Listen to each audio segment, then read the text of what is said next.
सभी बच्चों का स्वागत है। आज हम लोग प्रश्नावली 14.2 द्विविमीय आकृति का क्षेत्रफल पाठ 14 प्रश्नावली 14.2 का प्रश्न संख्या 15, 16 और 17 बनाएंगे। प्रश्न 15 कहता है किसी चतुर्भुज का एक विकर्ण 18 मीटर लंबा है और सम्मुख शीर्षों से इस पर डाला गया लंब 9.5 मीटर और 6.5 मीटर है, तो चतुर्भुज का क्षेत्रफल ज्ञात कीजिए। अगर मान लीजिए क्वेश्चन पढ़ने से समझ में नहीं आ रहा है तो क्या कीजिए, आप एक चित्र बना लीजिए रफ। ये है, ये विकर्ण दिया हुआ है आपका 18 मीटर, ठीक है। सम्मुख भुजा इसका ही सम्मुख हुआ, इधर से ये सम्मुख हुआ। इस भुजा से खींचा गया जो लंब है ये 9.5 है, ये 6.5 है। अब तो बहुत आसानी से समझ गए होइएगा कैसे बनेगा। तो इसमें क्या क्या दिया हुआ लिखते हैं। दिया है विकर्ण, विकर्ण बराबर दिया हुआ है 18 मीटर। शीर्ष लंब दिया हुआ है, शीर्ष लंब दिया है 9.5 मीटर और 6.5 मीटर, दो शीर्ष लंब दिया हुआ है। इस तरह के चतुर्भुज का क्षेत्रफल का सूत्र होता है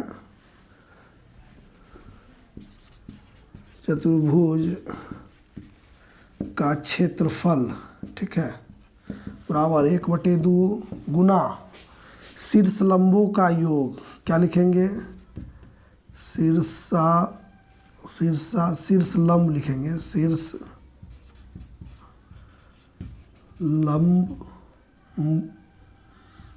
का योग गुना विकर्ण। अगर एक ही विकर्ण पर बहुत सारा शीर्ष लंब डाला गया है तो सभी शीर्ष लंब का योग गुना विकर्ण।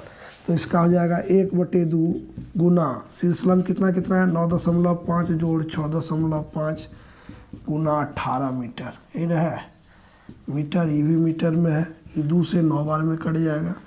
इसको जोड़िएगा तो कितना हो जाएगा 9 1 10 6 16 मीटर वर्ग। 16 नमा 44 144 मीटर का वर्ग, ये क्षेत्रफल आएगा। कोई दिक्कत नहीं है। अगला प्रश्न संख्या 16 में आप चित्र देख रहे होइएगा। चित्र में क्या दिखता है? ये पंचभुज है। कह भी रहा है पंचभुज ABCDE का क्षेत्रफल ज्ञात कीजिए, जिसमें BL, DM और EN ये सब लंब है। BL लंब है AC का, DM लंब है AC पे, EN लंब है AC पे, ठीक है। उसका दिया हुआ है AC बराबर 16 सेंटीमीटर। ये सबसे लंबा विकर्ण यहाँ से यहाँ तक जो है ये 16 सेंटीमीटर है। AN 6 सेंटीमीटर दिया हुआ है, AN यहाँ से यहाँ तक 6 सेंटीमीटर दिया है। DM ये दिया हुआ है 14 सेंटीमीटर।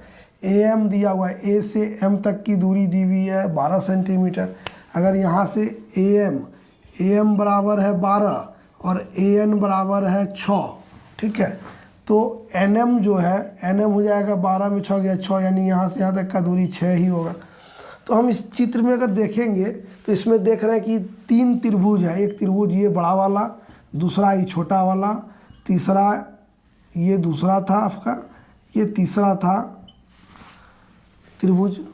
3 त्रिभुज और एक ठो इसमें देख रहे हैं सबलंब है। तो इसमें हम नामकरण करते हैं 1 2, इसको 3 कहते हैं और इसका नाम देते हैं 4।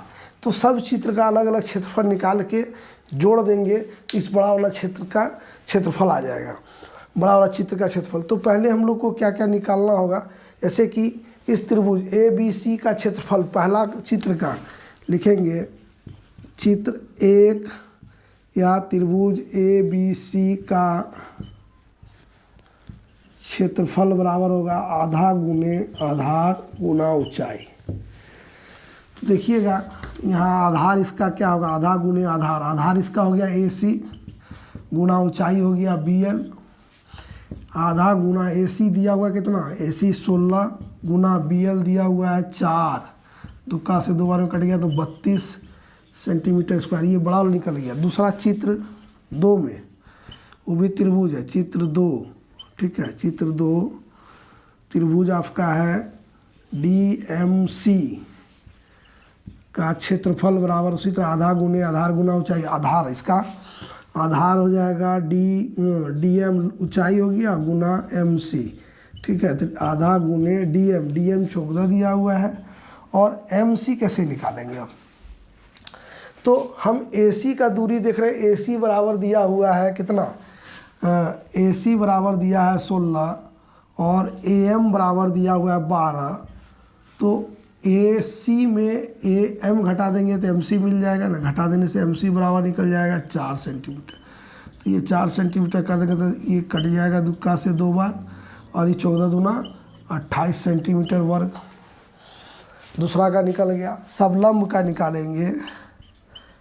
समलंब क्या नाम है उसका, NMDE का क्षेत्रफल। समलंब का क्षेत्रफल जानते हैं, आधा गुना समांतर भुजा। समांतर ये भुजा इसके समांतर होगा, लंब है तो 9 जोड़ 14 गुना ऊंचाई, यहाँ से यहाँ का ऊंचाई 6 सेंटीमीटर है। तो का 3 बार 14 9 हो जाएगा 23 गुना 3, 23 दिया 69 सेंटीमीटर स्क्वायर, कोई दिक्कत नहीं। फिर त्रिभुज चौथा चित्र, ये चित्र 3 था, चित्र संख्या 3। चित्र संख्या 4 का क्षेत्रफल निकाल लीजिएगा। 4 यानी त्रिभुज AEN का क्षेत्रफल, सबका अलग अलग क्षेत्रफल निकाल लीजिए। आधा गुने आधार 6 गुना ऊंचाई 9, इसको दुक्का से 3 बार काटिए तो 27 सेंटीमीटर स्क्वायर। अब सबका क्षेत्रफल हम निकालिए, इस चित्र का, इसका सबका अलग अलग निकाल के अब सबको जोड़ देंगे तो उसका क्षेत्रफल आ जाएगा ABCDE का। ABCDE का क्षेत्रफल बराबर लिखेंगे क्या, सबका जोड़, चित्र 1 चित्र 2 सबका जोड़।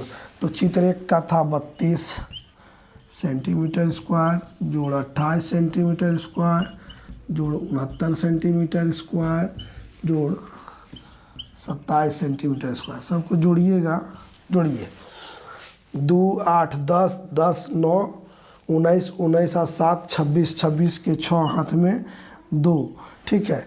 तो 2 3 5 5 2 7 7 6 13 14 15 15 156 सेंटीमीटर स्क्वायर आएगा।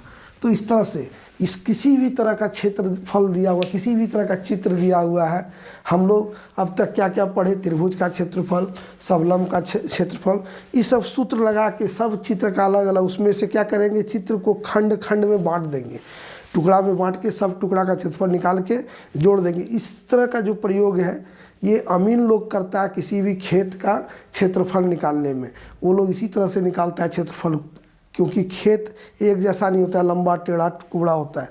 तो ये सूत्र वहाँ पे हम लोग ये वहाँ लगाते हैं। तो अगला प्रश्न इसमें है,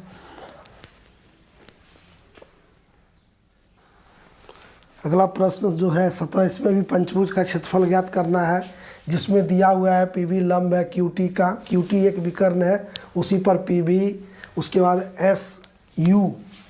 SU और RW ये तीनों लंब है।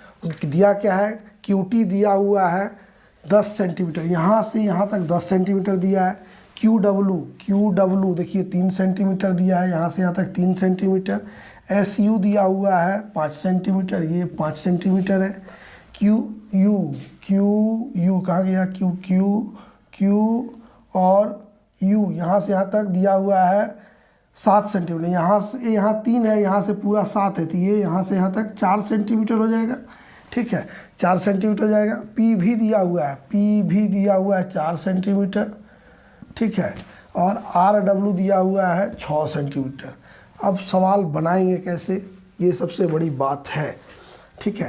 तो इस पर हम लोग को TU नहीं दिया हुआ है, TU कैसे निकलेगा, क्योंकि अगर इसको मानते हैं ये एक त्रिभुज है तो ये चित्र 1 रख लीजिए, चित्र 2 हो गया, ये चित्र 3 हो गया, ये चित्र 4 हो गया। 4 चित्र में इसको हम बांटे, 4 क्षेत्र में बांटे, तो इसका क्षेत्रफल तो निकल जाएगा, क्योंकि इसका ऊंचाई दिया है, आधार दिया हुआ है QT। इसका भी क्षेत्रफल निकल जाएगा, क्योंकि आधार दिया हुआ है, QW दिया हुआ है, RW दिया हुआ है। इसका भी देखिए, ये लंब दोनों समांतर भुजा दिया हुआ है, ये भुजा 5 और 6 दिया हुआ है, यहाँ से यहाँ तक दिया नहीं था, 7 हम निकाल लिए 4, लेकिन TQ नहीं दिया हुआ। लेकिन हम जानते हैं QT दिया हुआ है, QT बराबर था 10 सेंटीमीटर, ठीक है, और क्यू यू बराबर दिया है 7 सेंटीमीटर, तो यू टी बराबर हो जाएगा 10 में 7 घटा देंगे तो 3 सेंटीमीटर। अब हम एक एक करके सभी चित्र का क्षेत्रफल निकालेंगे और फिर जोड़ देंगे। तो चित्र 1 का क्षेत्रफल निकालेंगे। चित्र 1 का क्षेत्रफल होगा, त्रिभुज है तो आधा गुने आधार, आधार इसका क्यू टी गुना ऊंचाई पी भी, आधार हो गया आधा गुने आधार 10 गुना ऊंचाई 4, तो ये आएगा 20 सेंटीमीटर स्क्वायर। फिर दूसरा चित्र आपका चित्र 2 भी त्रिभुज है, आधा गुने आधार, आधार इसका है क्यू डब्लू ऊंचाई आर डब्लू, आधा गुने आधार 3 गुना 6, फिर 2 से काट जाएगा 3 बार में, 3 तिया 9 सेंटीमीटर वर्ग। चित्र 3 आपका लीजिए, आधा गुने समांतर भुजा यानी 5 जोड़ 6 गुना ऊंचाई 4, तुक्का से कट जाएगा 2 बार में, ये 6 5 11, 11 गुना 2 यानी कि 22 सेंटीमीटर वर्ग। और चित्र चौथा ये भी त्रिभुज है, आधा गुने आधार, आधार आपका अभी टी क्यू कितना निकाले 3 सेंटीमीटर, ऊंचाई 5 सेंटीमीटर, 15 का आधा हो जाएगा 7.5 सेंटीमीटर स्क्वायर। सब चित्र निकाल लिए, इसलिए पंचभुज का क्षेत्रफल लिखेंगे। पंचभुज का क्षेत्रफल बराबर आधा गुने आधा कहते हैं, सबको जोड़ देंगे ना, सबको जोड़िए, 20 सेंटीमीटर वर्ग प्लस 9 सेंटीमीटर वर्ग प्लस 22 सेंटीमीटर वर्ग प्लस 7.5 सेंटीमीटर वर्ग, सबको जोड़ दीजिए, 0.5 सेंटीमीटर वर्ग।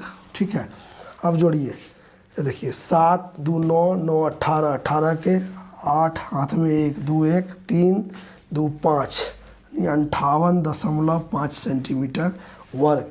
और इसी सवाल के साथ आपका प्रश्नावली 14.2 इस वीडियो में समाप्त हुआ।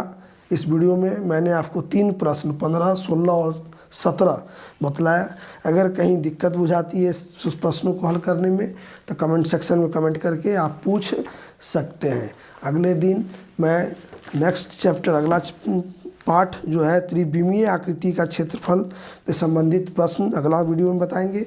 हमारे वीडियो को देखने के लिए चैनल को सब्सक्राइब जरूर कर लीजिए ताकि आप तक हमारा वीडियो आसानी से पहुंच जाए, आपको पता चल जाए कि हाँ वीडियो अपलोड हुआ है या नहीं। तो चैनल देखने के लिए सभी को धन्यवाद, हमारे साथ बने रहने के लिए भी धन्यवाद।